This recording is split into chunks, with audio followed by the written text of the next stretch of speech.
മധുരം എന്നും എനിക്ക് പ്രിയപ്പെട്ടൊരു ടേസ്റ്റാണ് കേട്ടോ. അപ്പം ഇതേപോലെ കസ്റ്റാർഡ് പൗഡറും ഫ്രൂട്ട്സും ഒക്കെ ഉണ്ടെങ്കിൽ ഞാൻ കുറച്ച് ഫ്രൂട്ട് സലാഡൊന്നും ഉണ്ടാക്കാറുണ്ട്. അപ്പം ഇതൊന്നും ഇല്ലെങ്കിലും ഞാൻ കുറച്ച് കോൺഫ്ലവറും മിൽക്ക് മെയ്ഡും ഇതൊക്കെ വാനില എസൻസും ഒക്കെ ഉണ്ടെങ്കിൽ ഞാൻ ഇതുപോലെ ഫ്രൂട്ട് സലാഡായിട്ട് ഉണ്ടാക്കി എടുക്കാറുണ്ട്. അപ്പോൾ ഇന്ന് കസ്റ്റാർഡ് പൗഡറാണ് കേട്ടോ ഞാൻ എടുത്തിട്ടുള്ളത്. 2 ടേബിൾ സ്പൂണോളം കസ്റ്റാർഡ് പൗഡർ സാധാ വെള്ളത്തിലൊന്ന് കലക്കി വെച്ചിട്ടുണ്ട്.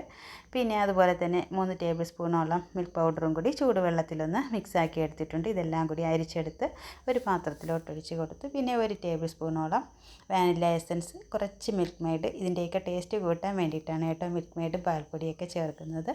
പാൽ മാത്രം ചേർത്താലും പഞ്ചസാരയും കൂടി ചേർത്താലും കുഴപ്പമൊന്നുമില്ല. പിന്നെ ഞാൻ കുറച്ച് പഞ്ചസാരയും കൂടി ചേർത്ത് കൊടുക്കുന്നുണ്ട്. പിന്നെ അര ഗ്ലാസ് പാലും കൂടി ചേർത്ത് കൊടുത്തിട്ട് എല്ലാം കൂടി നന്നായിട്ട് മിക്സ് ആക്കിയതിന് ശേഷം അടുപ്പിലോട്ട് വെച്ചിട്ട് ചെറിയ രീതിയിലൊന്ന് കുറുക്കിയെടുക്കുന്നുണ്ട്.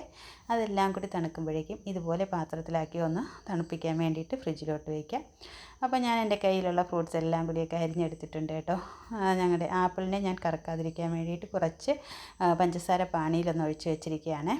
പിന്നെ ഞാൻ കുറച്ച് മാതളം എടുത്തിട്ടുണ്ടായിരുന്നു. പിന്നെ ഏത്തപ്പഴവും കൂടി ചെറുതായിട്ടൊന്ന് അരിഞ്ഞ് വെച്ചിട്ടുണ്ടായിരുന്നേ.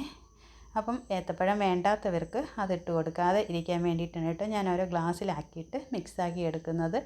അപ്പം അതിൻ്റെ അലങ്കാരത്തിന് വേണ്ടിയിട്ട് കുറച്ച് കാഷ്യൂ നട്ട്സും ബദാമും കൂടി പൊടിച്ചതും കൂടി ചേർത്ത് കൊടുക്കുന്നുണ്ട്.